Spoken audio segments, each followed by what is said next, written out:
یو انسان په مجلس کې ناست دی، هایځه وګرو هایځه وګرو ډېر بد خوند کوي، که زنانې خور سره هم بد خوند کوي، د نارینه ورونو سره هم بد خوند کوي.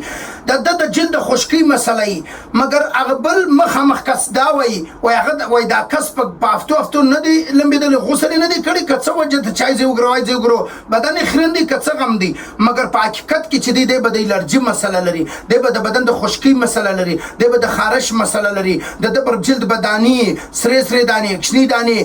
د بدن چې کوم دی هغه به د وینې جراثیم د بدن کې. مګر خدای یوه خبره به ستا په ذهن کې، مګر دغه بد کار دی بد ایسي، مګر د دې څه مخکې علاج چې دی هغه الله راسولی دی. په ډاکټر محب جامع ډربل سنټر کې ستاسو دپاره ستاسو خادم ستاسو ورور ستاسو دوست ستاسو معالج ډاکټر حکیم مولانا محب الله منیب ستاسو دپاره د الرجي او د جلد خشکۍ دپاره هغه کورس تیار کړی دی چې هغه صرف ستا د استعمال په انتظار دی، او بیا به ته د دغه تکلیف څخه الله ته خلاص کړي. او لاسي د سی اربل کورنۍ فارموله د شامه د ځانه سره نوټ کړه، بیا به دا نه وایي چې ما یو ځای بل ځای ګراوي، مګر ما ته ډاکټر مولانا چې فارموله نه ور اچولې، نو نه د ځانه سره نوټ کړه. 3 قسمه تیل به راواخې، صرف 3 قسمه تیل، یو به د بادام تیل راواخې، یو به د زیتون تیل راواخې، یو به ژړ تیل سرسو تیل چې ورته وایي دا تیل به راواخې. دا 3 قسمه تیل به راواخې، دا به سره ګډ کې د ځانه سره به کښېږدې، او کله چې غسل کوې د غسل په وخت کې یوه بالټۍ ګرمې اوبه به برابرې کړې، او دغه به 3 ډکنې یا 3 چمچې دا چې کوم دي دا تیل به کې واچې کې وبېلړې،